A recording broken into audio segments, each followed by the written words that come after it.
Hello, everybody. This is Terence Moore for Terence's Take 4, the week of Monday, October 29th, 2018.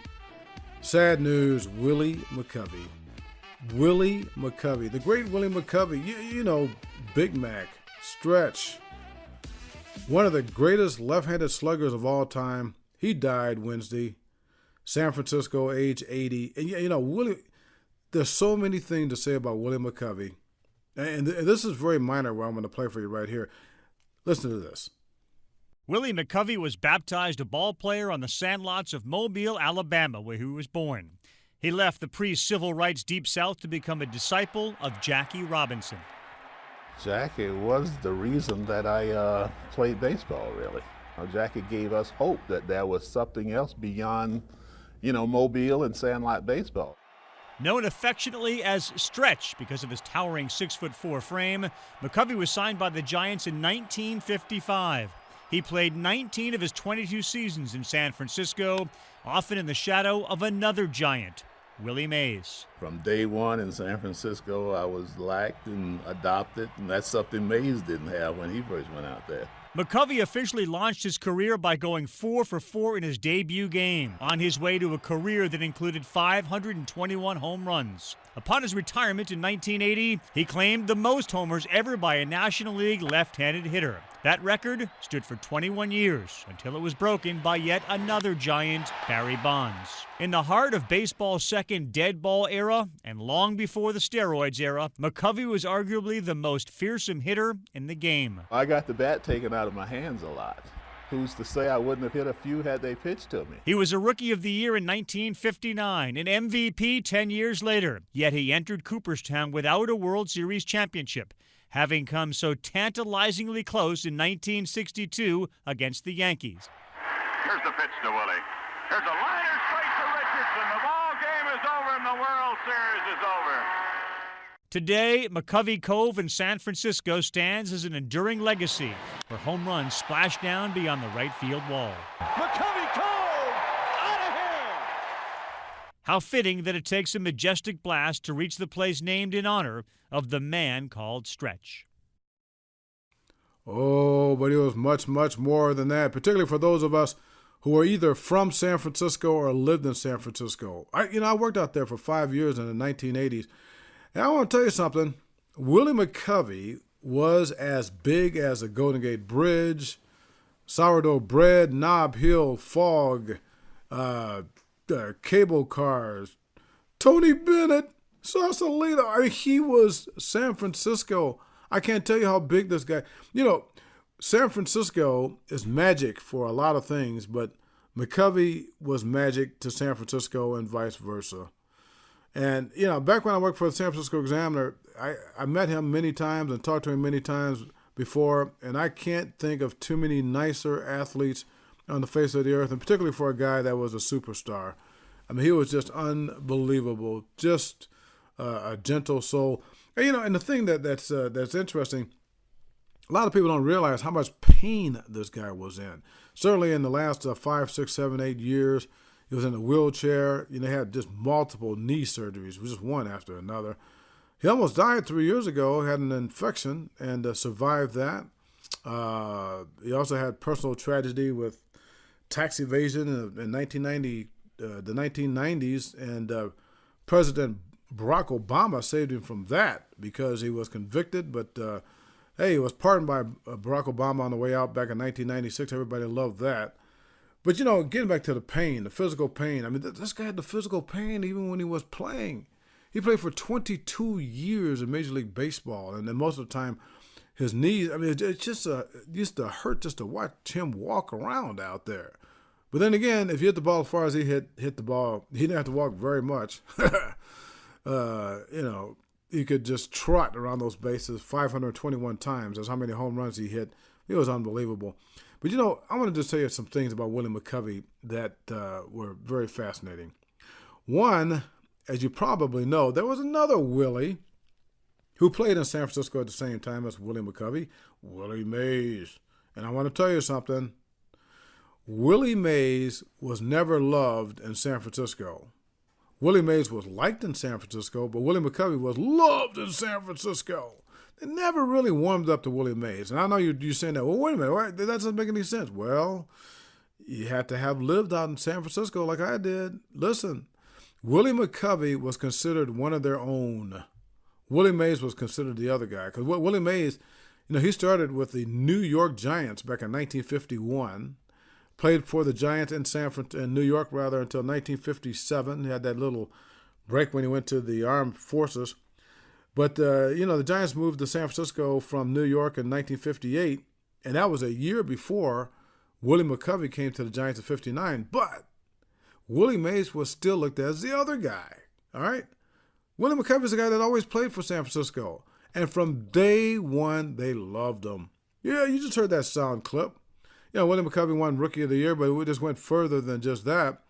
Here's this guy coming from Mobile, Alabama. And by the way, Mobile, Alabama, Hall of Famer. Yeah, Willie McCovey's in Hall of Fame. So is a guy named Hank Aaron. Ever hear of Hank Aaron? Hank Aaron wore number 44. Willie McCovey wore number 44. And the reason Willie McCovey wore number 44 was in honor of Hank Aaron. Yeah, okay. Now, it gets even better. Billy Williams is also from Mobile, Alabama, another Hall of Famer. So you got all three of those guys who are in the Hall of Fame. But you had Willie McCovey. Willie McCovey was San Francisco's guy, okay, for decades. I'm going to talk about that in a minute. And one of the things that really, really pushed them deeper in the heart of San Francisco fans was what happened in 1962. Some of you may have remembered this. Maybe you've seen the old film clip. 1962 World Series, San Francisco Giants against the New York Yankees, Game 7. And it comes down to the bottom of the ninth, okay, at Candlestick Park. Remember old Candlestick Park in San Francisco? Windy and frigid and what have you. You got Willie Mays. Willie Mays is on second base. You got Matty Alou at third base. There's 2 outs. And the last batter for the Giants to save the day is got to be Willie McCovey. Now get this, folks. Willie McCovey is the guy that you can arguably say invented the shift, the defensive shift. Well, he didn't invent it, but other people did because he was such a ferocious left-handed hitter. Then teams just start saying, well, we gotta put this shift on this guy here, okay? Because he's this dead pull hitter. We're gonna make sure that we get him out and entice him to hit the ball the other way so he doesn't burn us with a home run. Well, in the World Series, for reasons unknown to mankind, at least back then, Bobby Richardson, the second baseman for the New York Yankees, doesn't put on the shift. He stays in position. And so, as a result, Willie McCovey hits this shot. And Willie McCovey told me once that was the hardest ball he's ever hit in his life. But it was right at Bobby Richardson, who did not shift. If he shifts, the ball is out there in center field, and easily Willie Mays scores, Matty Alou scores, and the Giants, not only do they win a pennant, the Giants win a pennant. The Giants win a pennant. You remember that? 1951. Not only do they win the pennant, they had won the pennant before that year, 62, obviously, it'd be in the World Series. It would be the Giants win the World Series, the Giants win the World Series, but they didn't win the World Series. And they wouldn't for a long time, just by that one play, okay, that came so close. But people still loved Willie McCovey. They loved him even more in 1969 because that was a year that, that was one of the greatest years for any hitter. It really was. Because we're starting to get to a time now, let's put this in perspective. 1968 was the year of the pitcher. Remember that? Bob Gibson, 1.12 ERA and all that sort of thing. So 1969 was still kind of the era of the pitcher. It wasn't the year, but it was still the era. The pitchers were still doing very well.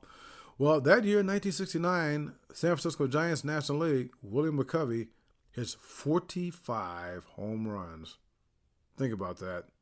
126 RBIs, and even batted .320. That's insane, considering what was going on back then with the pitching. It was unbelievable. Willie McCovey, he was a monster.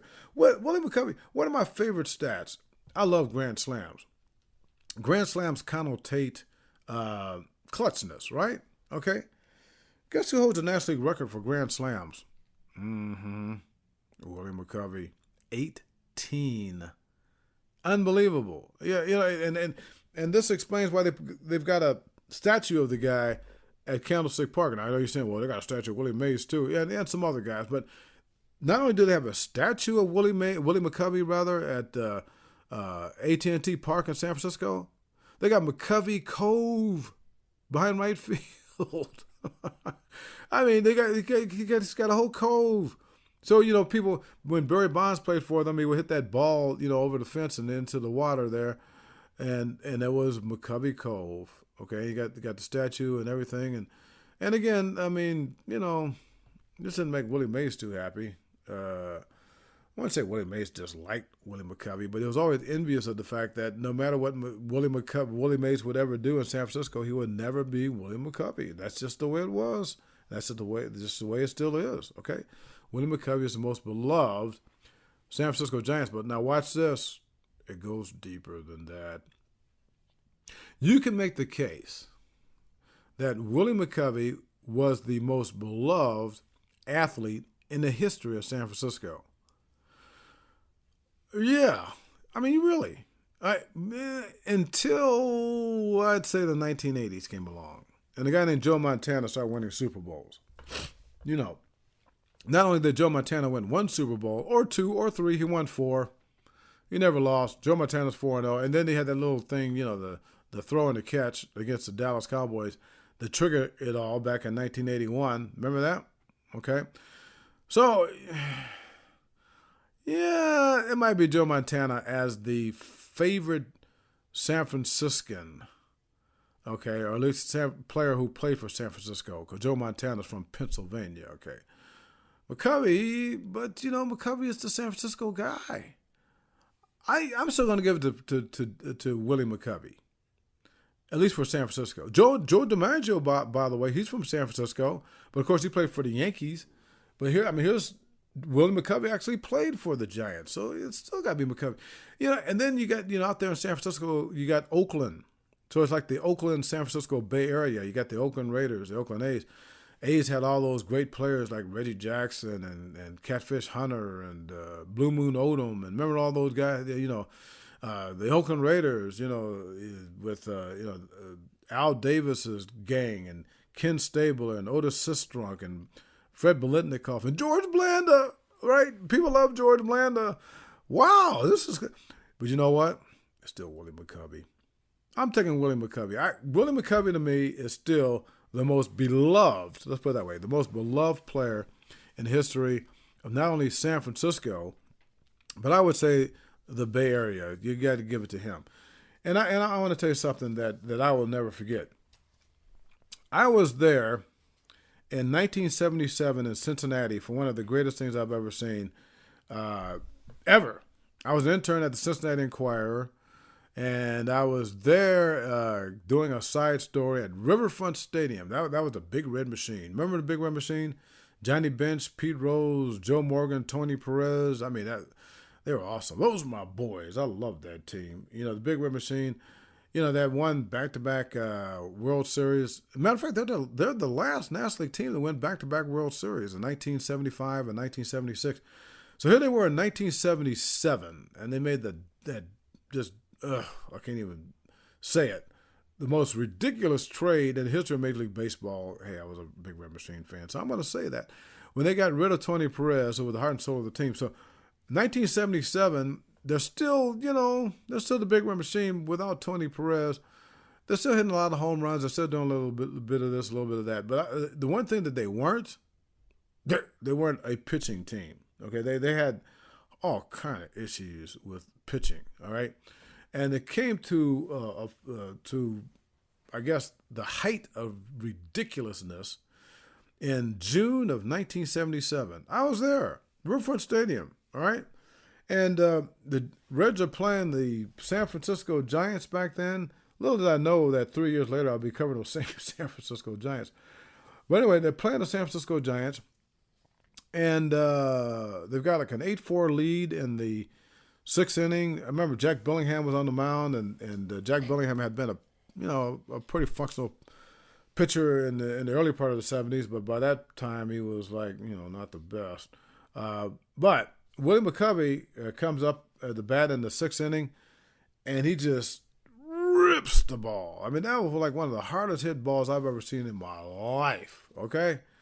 But, still 8-5. This is the sixth inning. And then sooner or later, Jack Bellingham gets knocked out of the game, and they bring in Joe Horner. He's like 150 years old. I don't know where he got Joe Horner from. So Joe Horner comes into the game, and the Braves had used about 3 or 4 pitchers in that inning. And lo and behold, the same sixth inning, guess who comes up to bat again with the bases loaded? Willie McCovey. Willie McCovey hits another shot over the fence, and that ball is still going. Unbelievable. Willie McCovey hit 2 home runs in the same inning and 5 RBIs, and that was in 1977. And guess what? He did it again earlier. Well, that was the second time he did it. I'd put it that way. He first did it back in 1973, all right, against the Houston Astros. So, I mean, he's the only person ever to hit 2 home runs in the same inning twice. Unbelievable.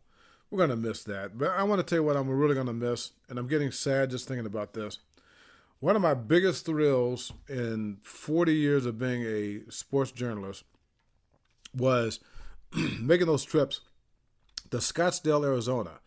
Certainly back when I covered the Giants back in the 80s, and even in latter years. Last time I was in spring training in Arizona was, I want to say about 3 or 4 years ago, and it was the same scene. There is nothing better in sports than being in spring training, walking into the San Francisco Giants clubhouse there in Scottsdale, Arizona, and seeing, sitting at the card table in the middle of the clubhouse, all of these Hall of Famers for the Giants.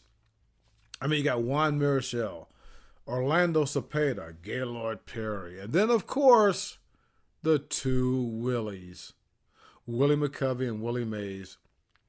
There was nothing like it in sports. I mean, it's just, first of all, see that many Hall of Famers in one spot and for one team, it was unbelievable. And, you sit around and you stand around and you just listen to them talk about old times, about doing this and doing that and what have you, and just laughing with each other and having a great time. And it was just something to see. We won't be able to see that anymore. Not with Willie McCovey. And right now, I'll tell you what I'm thinking about. I'm thinking about this. Like I said, I was a diehard Reds fan, and even though this is the Reds and we're talking about Willie McCovey and the Giants, and by the way, Willie McCovey spent most of his years with the Giants.